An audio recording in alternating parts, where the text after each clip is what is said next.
In this video, I'm going to tell you how to spot a business partner who is lying to you. I'll show you some red flags, I'll show you some tricks they use, and I will show you how to spot the lie every time. A founder wants a partner they can trust. The hard truth is that the most dangerous partner is not one who makes things up. It is the one who tells you something that is technically true and leads you to believe something false. This is how you see it coming, using the loudest example as a live demonstration. Stick around to the end of the video and I'll tell you the one move to look out for that will help you catch this every time. I'm going to start with this story. I had a client who was looking to invest in a company. It's a good business on paper, clean books. The seller smiled through every meeting and answered every question. My client shook hands, signed the deal, and took the keys. That's when he found the file. One key employee had been quietly banking paid time off for 20 years. The company owed that man $200,000 in vacation pay, and nobody had mentioned it. The seller had not lied exactly. He just never mentioned the employee sitting in a drawer with 20 years of PTO. Was this a material liability that should have appeared on a balance sheet? Maybe, and that's generally a recipe for serious litigation. The seller claimed he had not lied, but in fact did not need to lie to deceive my client. He only needed to let silence do the work. Lying by omission, that is, not disclosing a material fact, is the most common form of deceit. And it is every bit as harmful and actionable as a bald affirmative lie. Here's 3 deceptive moves. The difference between a lie and a stretched truth is the whole ballgame. A flat lie is easy to counter. The crowd was the biggest in history. You check it, you catch it, you're done in a sentence. The stretched truth is the professional liar's version. You take a real fact, you move one step past what it actually proves, you say it with total confidence, count on the other side not doing their homework because most people won't. That's the entire design. You take a kernel of truth and give them a bucket of popcorn. In my years in the courtroom, I've learned that the stretched truth comes in a small number of shapes, and once you can name them, you can catch them across the conference table. Number 1.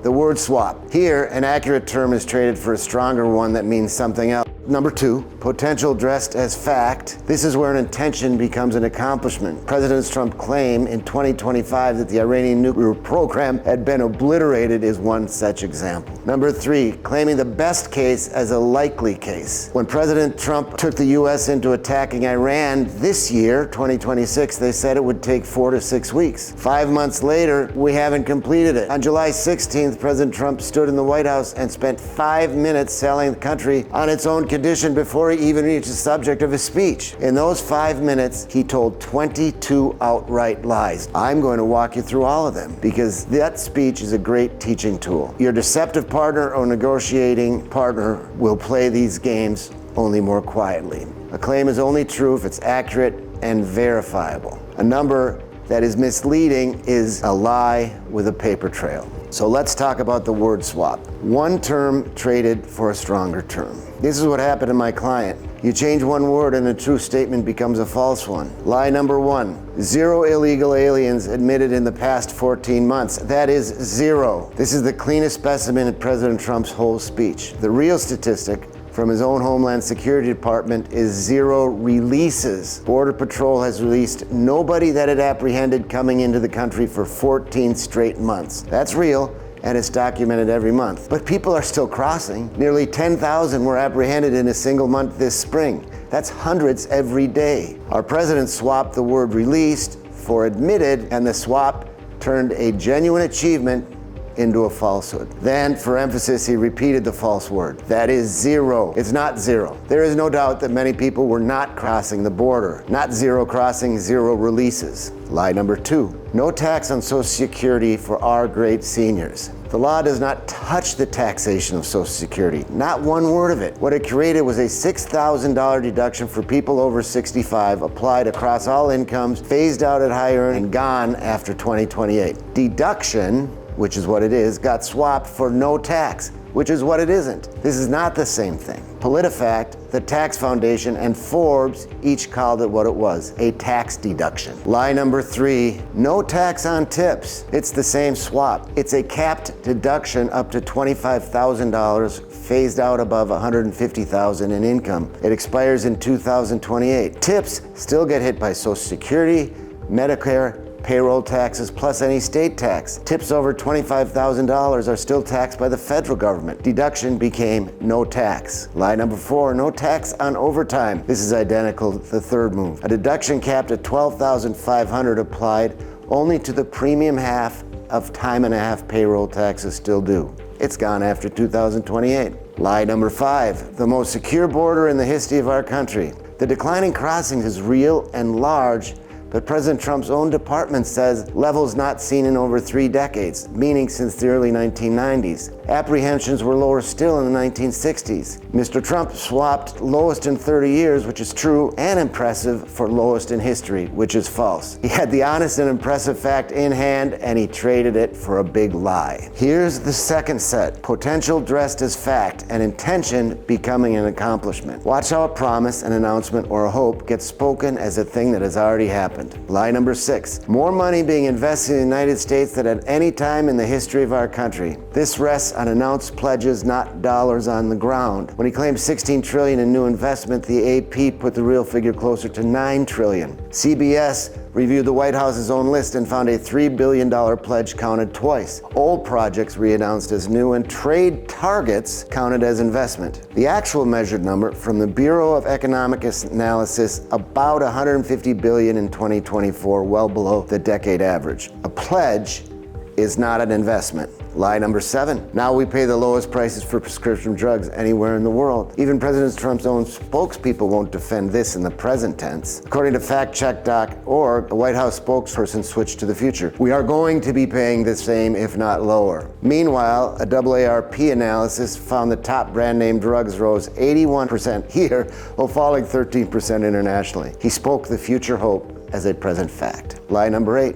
Drug prices will be coming down by 70, 80, 90%. These discounts do exist on a handful of specific drugs, on cash pay only, serving only 15% of Americans who actually pay cash. A narrow discount was inflated into a claim about drug prices as a whole. Lie number 9, the cost of healthcare is coming way down. We all know the opposite is true. Benchmark ACA premiums rose almost 22% in 2026, the largest jump since 2018. Without subsidies, people pay roughly double. Coming way down is the exact reverse of the record. Lie number 10. We're winning big in Iran, and you'll see the fruits of that labor very, very shortly. That was in July. As I speak, the June ceasefire collapsed within 3 weeks. It's August. We're not even close to the end. You'll see very shortly, instead of showing you the fruit means that whoever you're talking to doesn't have the fruit. That is a red flag. Claiming the best case as the likely case, where the best case becomes a promise. Here, the trick is to quote the most optimistic possible outcome and describe it as something that will happen. Lie number 11. Every child in America now has access to a tax-free investment account. 2 problems in 1 sentence. It's tax deferred, not tax-free. It becomes a traditional IRA at age 18 and gets taxed on withdrawal. Tax-free describes a Roth, which this is not. And the $1,000 federal seed only goes to children born in a 4-year window, not every child. Those already born in 2020 don't get it. Number 12, this will lead to potentially hundreds of thousands of dollars at age 18. The word potentially is pregnant. The projection and a seed account will grow to about $6,000 by age 18. To grow to hundreds of thousands would require the family to put in $5,000 every year, which leads to about $91,000 of their own money. He quoted the ceiling and called it the floor. Lie number 13. Your 401ks and retirement accounts are setting records every single day, the highest in history. Now the market is high, but records are not set daily, and the Dow has traded below its record many, many times, including on July 16th, the day of President Trump's speech, which we're quoting here. Your assumes a country where everyone owns stock. Literally 50% of American households own no retirement and no stock at all. For most people, that sentence is about someone else's money. Here are a few examples from the speech that President Trump got backwards or simply wrong. These aren't clever at all, they're just false, or they credit him with things that happened before him. Lie number 14. A country safer, stronger, and far wealthier than it has ever been before. That's a superlative with no possible proof, sitting on a mixed foundation. Inflation is running above the rate he inherited, and the real median household income is below its historical peak. When a claim can't be verified even in principle, it doesn't get the benefit of the doubt. Lie number 15.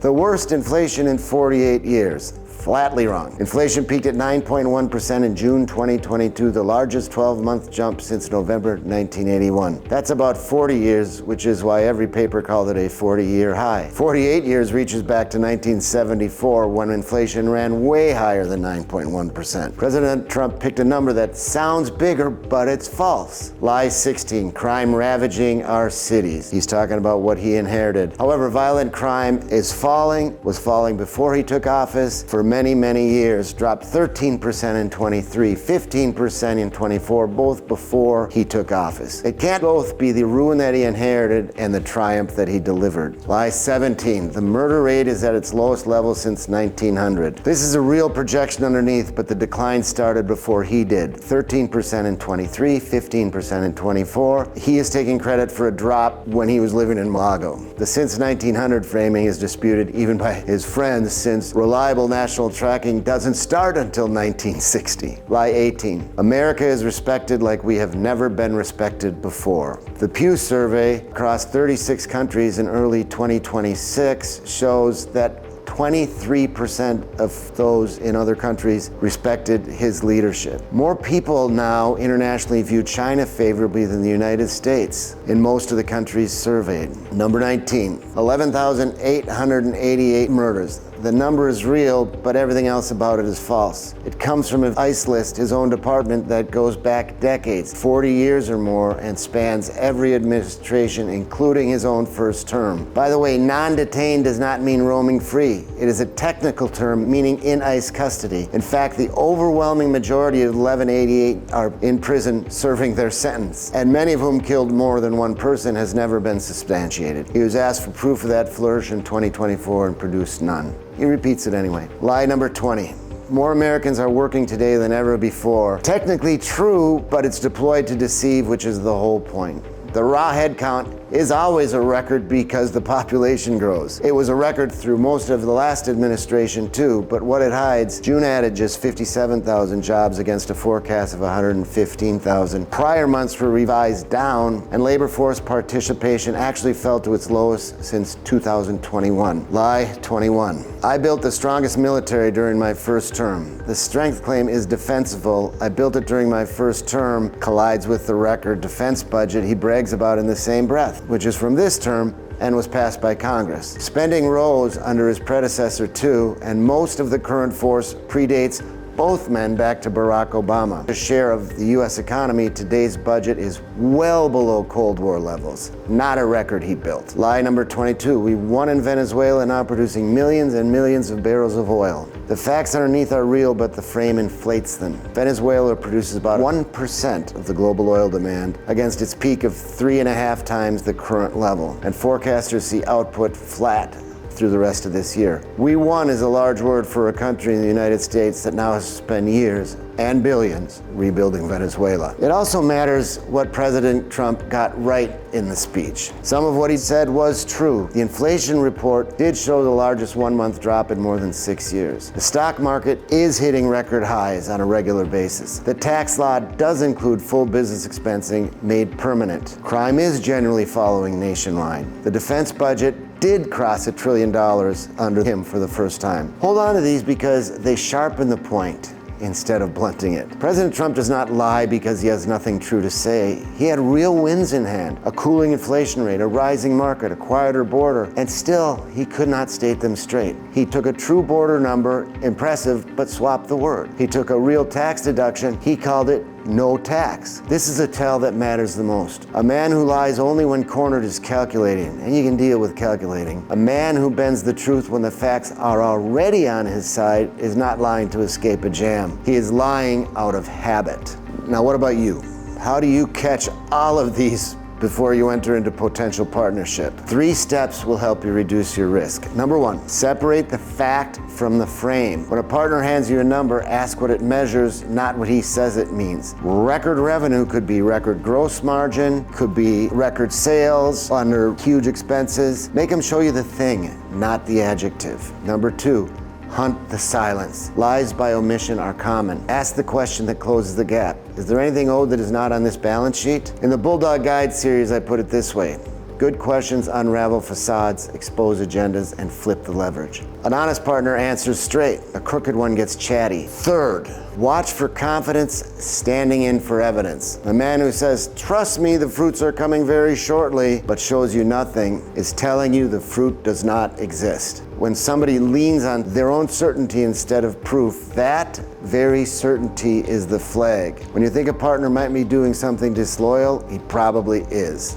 If he does not want to tell you the whole truth, he definitely is. The stretched number is that instinct made manifest. Trust your instinct, but verify the number. So here's the rest of the story about my client. He bought a company with an employee who had a $200,000 20-year PTO liability. He learned the lesson the expensive way, through litigation, but he learned it. The next deal he brought me, he asked one question before anything else. What's in the drawer that nobody's telling me? We found it. We priced it in. That deal closed clean and it held. That is the whole difference. Not smarter, not tougher, just unwilling to take a true sounding sentence at face value. Your partner or negotiating counterpart may do the same across the table. Your job is not to argue with your counterpart about whether it's raining. Your job is to go to the window and look. Every line, every time, before you sign. That's the one move. Do your diligence, look at it yourself, or have someone on your team look at it very carefully,